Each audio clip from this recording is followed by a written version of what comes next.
안녕하십니까. 이어서 경남 소식입니다. 교육부가 장기결석 초등학생의 소재 파악에 나선 지 한 달가량 됐지만 경남에서는 한 명의 소재가 아직 파악되지 않고 있습니다. 이런 가운데 경남교육청은 장기결석자 전수조사를 중학생과 미취학 아동까지 확대하기로 했습니다. 보도에 이대환 기자입니다. 창원의 한 초등학교입니다. 이 학교 2학년 이모군이 학교에 나오지 않은 건 지난해 2월. 아이 엄마가 수업 중인 아이를 병원에 데리고 간다며 나간 게 마지막이었습니다. 애가 아파서 병원에 데려가야 되겠다 하면서 그다음 날 완전히 연락이 없어서 선생님 전화를 하기 전화가 대답하는 일이야. 이상하다 하고 있는데 할아버지가 실종된 걸 대답하니. 경찰이 지난달 19일부터 통신수사와 계좌 내역 등을 확인하며 아이 엄마의 행방을 찾고 있지만 뚜렷한 단서가 나오지 않고 있습니다. 경찰은 도교육청으로부터 넘겨받은 장기결석 초등학생 9명 가운데 8명의 소재를 파악했습니다. 이 가운데 3명은 교육적 방임 정황이 드러나 수사에 착수했습니다. 이 아동보호 전문기관의 그 학대 여부에 대해서 이제 의뢰를 해놓은 상태고요. 또 이제 사법기관 검찰이라든지 협의해서 합리적으로 입건 여부를 결정할 예정입니다. 경남교육청은 장기결석 실태 조사 범위를 미취학 아동과 중학생까지 확대하고 전수조사에 들어갔습니다. 중학교 같은 경우에는 저희가 지금 저번 주부터 조사 중에 있고요.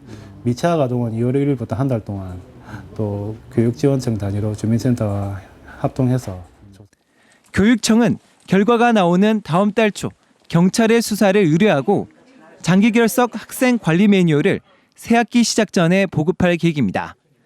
KBS 뉴스 이대환입니다.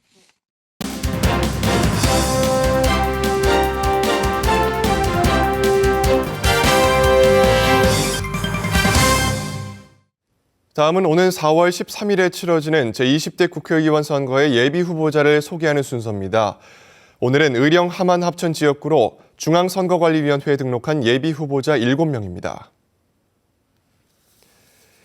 의령 함안 합천 새누리당 김충근 대련 삼영화학 대표, 새누리당 박희원 새누리당 중앙위원회 부위원장, 새누리당 이현출 전 국회 입법조사처 심의관,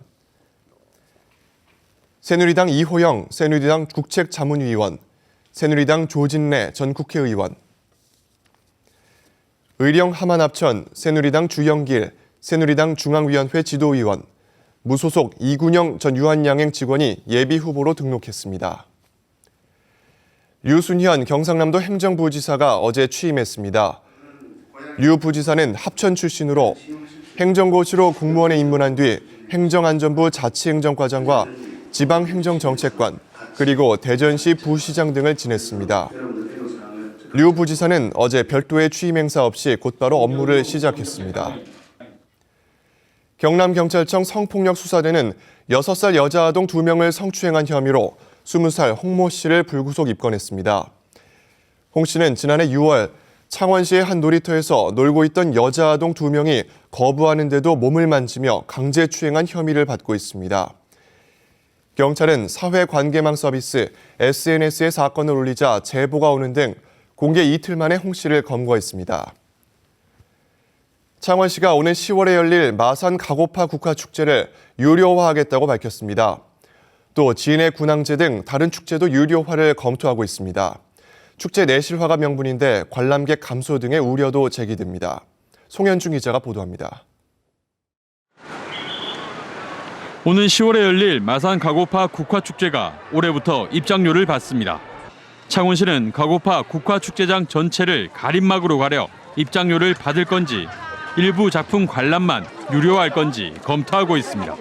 자생력을 확보를 하고 또 그 수익금을 다시 그 축제에 되돌림으로써 시민들에게 양질의 서비스를 갖다가 제공할 수 있기 때문에 또 진해 군항제와 K-팝 페스티벌도 유료화를 검토하고 있습니다.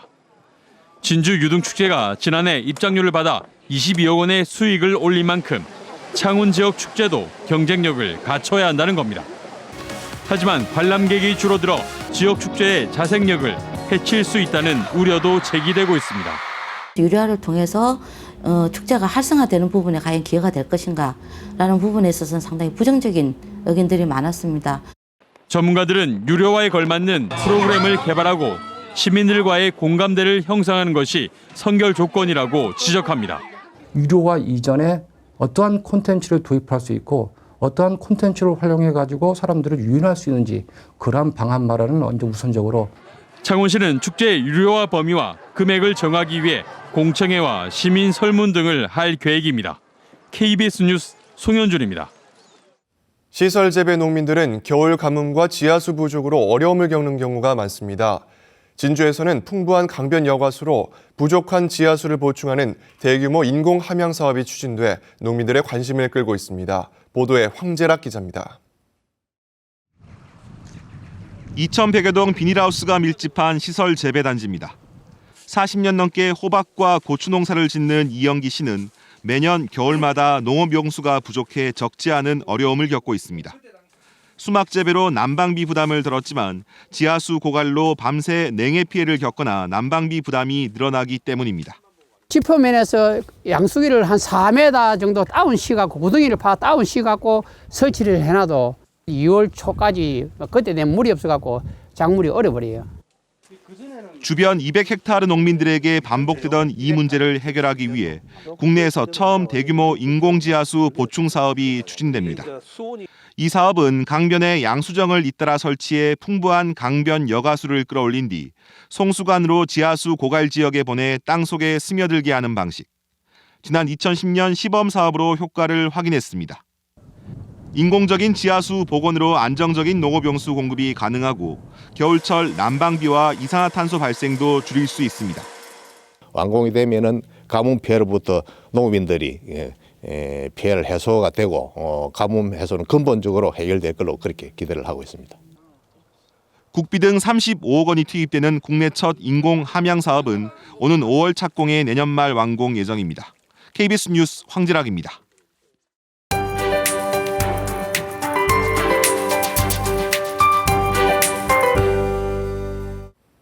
따뜻하게 입으셔야겠습니다. 강추위가 찾아오면서 아침 기온은 큰 폭으로 떨어졌고요. 거창군 북상면의 경우 영하 11도 안팎에서 시작했습니다. 또 바람까지 약간 강하게 불어 체감 온도는 더욱 낮게 느껴지겠는데요. 목요일부터 점차 예년 기온을 회복하겠습니다. 설 연휴까지 큰 추위는 없겠고요. 구름만 다소 지나면서 성묘나 나들이 즐기기에도 무리가 없겠습니다. 오늘은 중국 중부지방에 위치한 고기압의 영향을 받겠습니다. 대체로 맑은 하늘이 드러나면서 미세먼지 농도는 보통 수준을 유지하겠습니다. 동부지역입니다. 오늘 아침 어제와 비교하면 3, 4도가량 기온이 내려갔습니다. 의령 영하 8도, 창원은 영하 6도로 시작해 한낮에는 김해 7도, 밀양은 6도로 예년 기온을 밑돌겠습니다.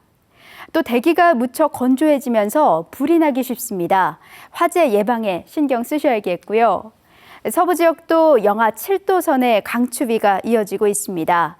진주와 합천 영하 8도로 시작해 산청 4도, 하동은 5도로 예상됩니다. 바다의 물결은 먼바다를 중심으로 최고 2.5m로 조금 높게 일겠습니다. 기상정보였습니다. 경상남도와 도교육청이 어제 4시간여 동안 학교급식비 지원 실무 협의를 했지만 이견을 좁히지 못했습니다. 어제 6차 실무 협의에서 경남교육청은 전체 식품비의 50%인 622억 원 지원을 요청했지만 경상남도는 저소득층 급식비를 빼고 편성한 식품비 305억 원만 지원하겠다는 입장을 고수했습니다. 다음 실무 협의 일정도 경남도는 오늘 오후 3시로 제안했지만 교육청은 지원 요청 금액에 대한 경남도의 입장이 정리되는 대로 다시 통보해달라고 답변해 사실상 다음 일정도 잡지 못했습니다. 어린이집 누리과정 예산 문제를 놓고 전국 시도교육감협의회가 내일 긴급 회동을 갖고 대책을 논의합니다.